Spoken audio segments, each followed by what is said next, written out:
depois de haver estudado o Antigo Testamento, agora damos início ao Novo Testamento. E começamos o nosso estudo nessa videoaula de hoje sobre os evangelhos sinóticos e os Atos dos Apóstolos. E são chamados evangelhos sinóticos, do grego sinopsis, significa com um único golpe de vista, com um só olhar, visto que os sinóticos, eles se assemelham muito em conteúdo, às vezes narram o mesmo conteúdo sob diversas perspectivas e, portanto, se pode fazer deles uma visão geral, com um único golpe de vista. Por isso chamado de sinóticos, porque tem esse conjunto, tem essa sincronia do conteúdo deles. E estudaremos também os Atos, juntamente com o escrito de Lucas, o Evangelho de Lucas.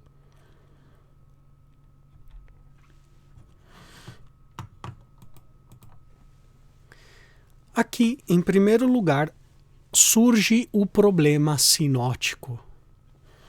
Como explicar que um mesmo evento tenha 3 relatos diversos? Então, quando nós lemos os evangelhos sinóticos, Mateus, Marcos e Lucas, vemos que eles relatam muitas vezes o mesmo fato, mas com algumas variações. Às vezes, alguma variação até aparentemente contraditória com a outra, né? Que exclui a outra possibilidade, em alguns casos. Como entender, então, o mesmo relato narrado de 3 formas? Há episódios narrados pelos 3 sinóticos, chamado a tríplice tradição, ou por 2 evangelistas, tradição dúplice, ou somente por um, tradição única. A tradição tríplice ocupa mais da metade do Evangelho de Marcos e 1/3 do Evangelho de Mateus e de Lucas. Então vejam que essa tradição tríplice é predominante no Evangelho de São Marcos. E ao longo da história se buscou dar diversas explicações a essa problemática.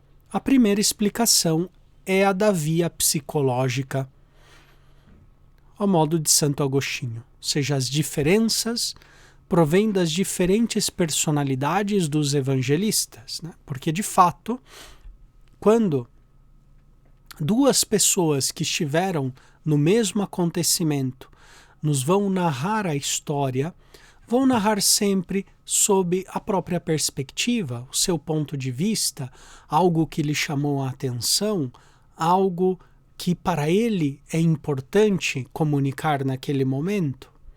E devemos lembrar que também os evangelistas, eles provêm de uma comunidade muito concreta.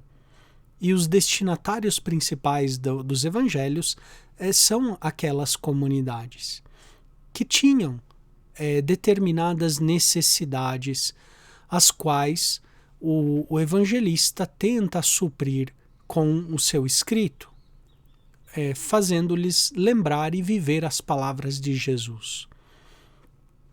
Então, essa primeira explicação, uma explicação psicológica, visto que os evangelistas colocaram por escrito segundo a própria perspectiva, segundo os próprios valores e também necessidades das diversas comunidades onde eles atuavam. Uma segunda explicação é a via da oralidade.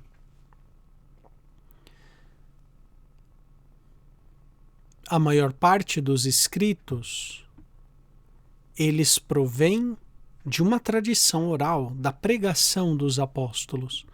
E, portanto, as diferenças se explicam pela oralidade da pregação apostólica e também da catequese primitiva. Essa catequese era comunicada oralmente aos catecúmenos, era feita através das homilias, da pregação sagrada. Portanto, antes de serem colocadas por escrito, essas verdades foram comunicadas oralmente, através da pregação dos apóstolos e da catequese da liturgia da igreja primitiva. Portanto, as divergências, as variações que nós podemos encontrar nesses evangelhos derivam muitas vezes justamente dessa oralidade. Também, em terceiro lugar, procuraram dar uma explicação por via da interdependência cronológica. E, segundo essa teoria, o primeiro evangelho teria influenciado no processo de redação dos outros. E entre os estudiosos há divergências sobre se Marcos ou Mateus seja o primeiro evangelho. Então, de acordo com essa teoria, um primeiro evangelista, alguns afirmam que é Marcos, outros afirmam que é Mateus, e a partir dessa primeira influência tem influência sobre os outros, né? Isso também, do ponto de vista humano, literário, é frequente, né? Quando nós conhecemos uma obra literária, lemos aquela obra literária e depois queremos completar com a nossa própria experiência, com a nossa própria vivência,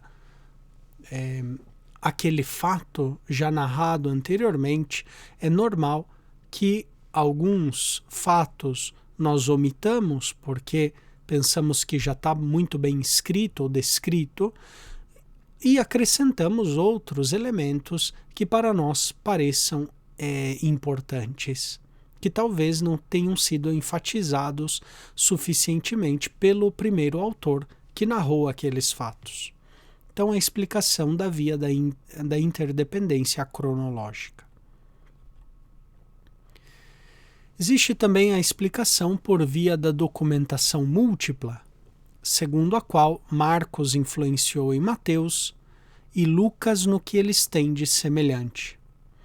E outra fonte desconhecida, chamada de Quelle, que significa fonte em alemão, influenciou as narrações semelhantes entre Lucas e Mateus que não constam em Marcos. Então essa fonte Quelle tem sido justamente esse material que não se encontra em Marcos, mas que influenciou em Lucas e Mateus. É a explicação por via de documentação múltipla. Então, são diversas explicações que também se completam entre elas, que podem nos ajudar a tentar solucionar o problema sinótico.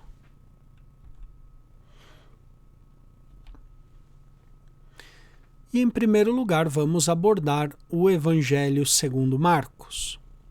O autor, segundo Papias, é discípulo e intérprete de Pedro.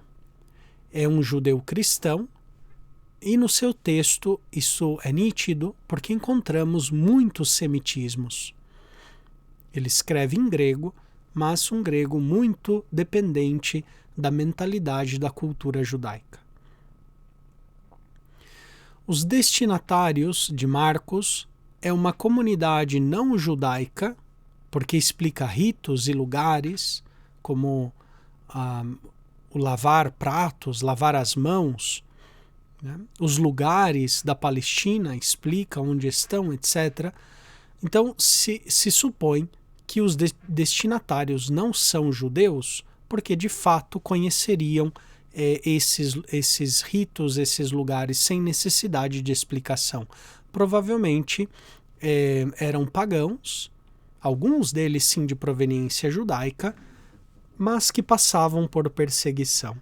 Alguns estudiosos pensam que os destinatários do Evangelho de Marcos são cristãos perseguidos em Roma, porque o Evangelho de Marcos é o Evangelho da cruz na sua mensagem teológica. Fala muito da cruz, os anúncios da crucifixão de Jesus são frequentes no Evangelho de Marcos, portanto está centrado nesse ensinamento de que o discípulo deve imitar o seu mestre. Outro tema também frequente no Evangelho de Marcos, que é centro da sua mensagem teológica, é a humanidade de Jesus.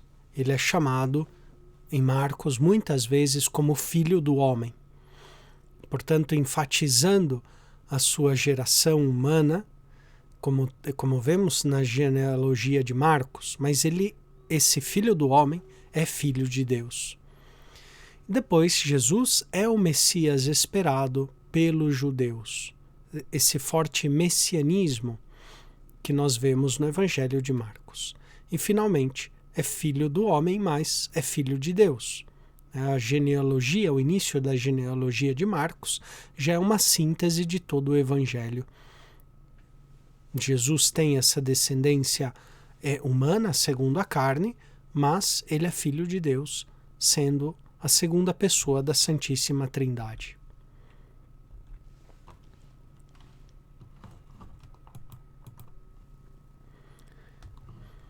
Sobre o Evangelho de Mateus, também conforme Papias, se lhe atribui um evangelho em aramaico, chamado Evangelho Hebraico, né? Do qual nós não temos sequer fragmentos.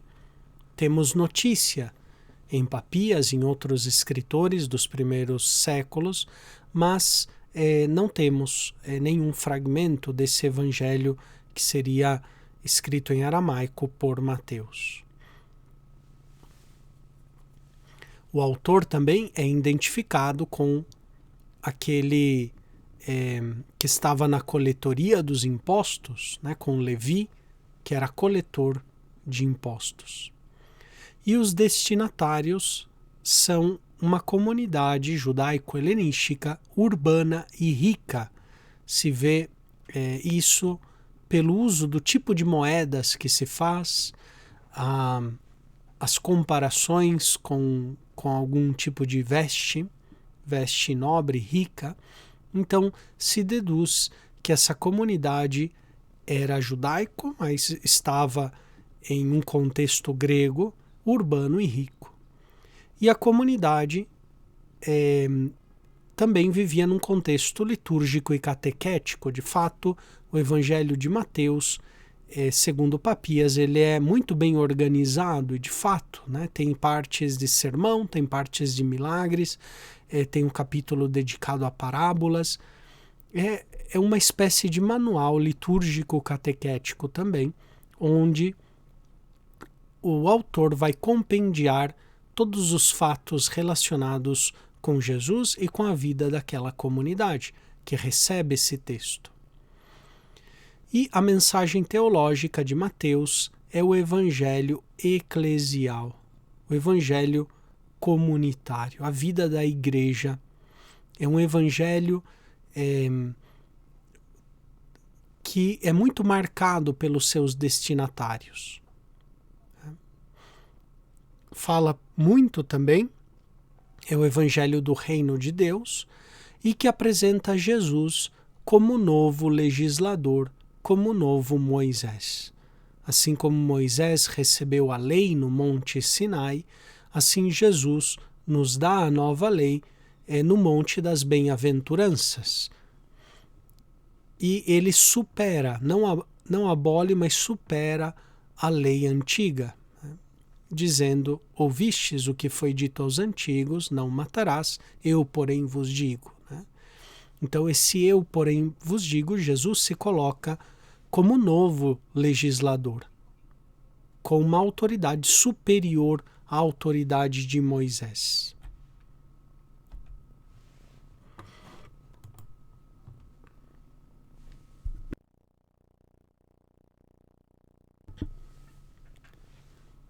Depois nós temos também o Evangelho de Lucas e os Atos dos Apóstolos, chamado também de Opus Lucanum.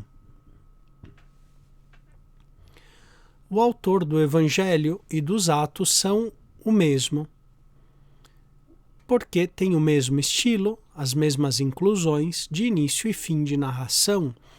O estilo é o mesmo, praticamente. Também os interesses teológicos que nós encontramos no Evangelho de Lucas vão voltar também a aparecer nos Atos dos Apóstolos. De tudo isso se deduz que é o mesmo autor.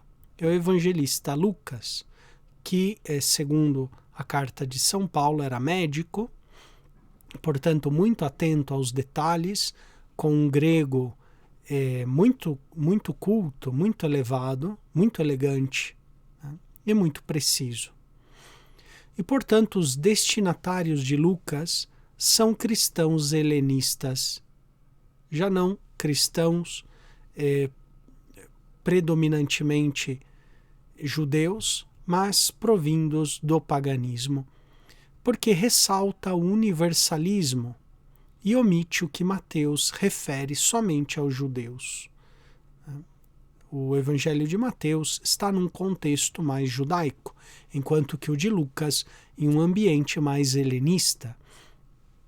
Nós vemos, por exemplo, nos Atos dos Apóstolos, que Lucas justamente faz terminar o seu relato em Roma.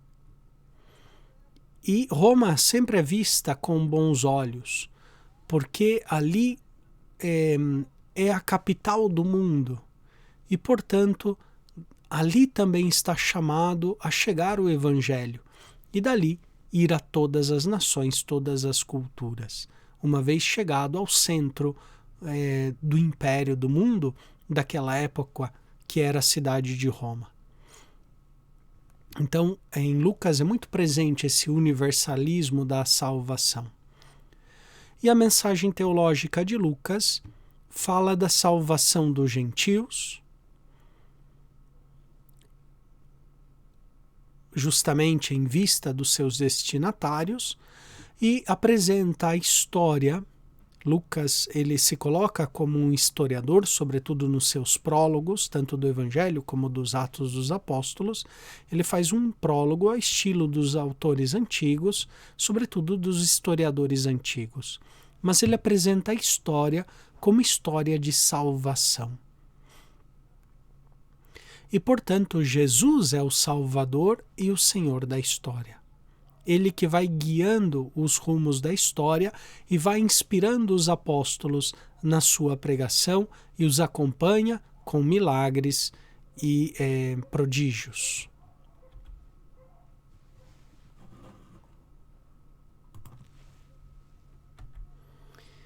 E, portanto, então, nos evangelhos sinóticos nós vemos o anúncio da salvação, a centralidade de Cristo Jesus, e do mistério da sua paixão e ressurreição. De fato, segundo os estudos mais recentes, nós vemos que um primeiro núcleo narrado pelos evangelistas, né, foram justamente o núcleo o ciclo da paixão e ressurreição do Senhor. É o centro do anúncio dos apóstolos. Cristo, ele padeceu, mas ressuscitou, está vivo.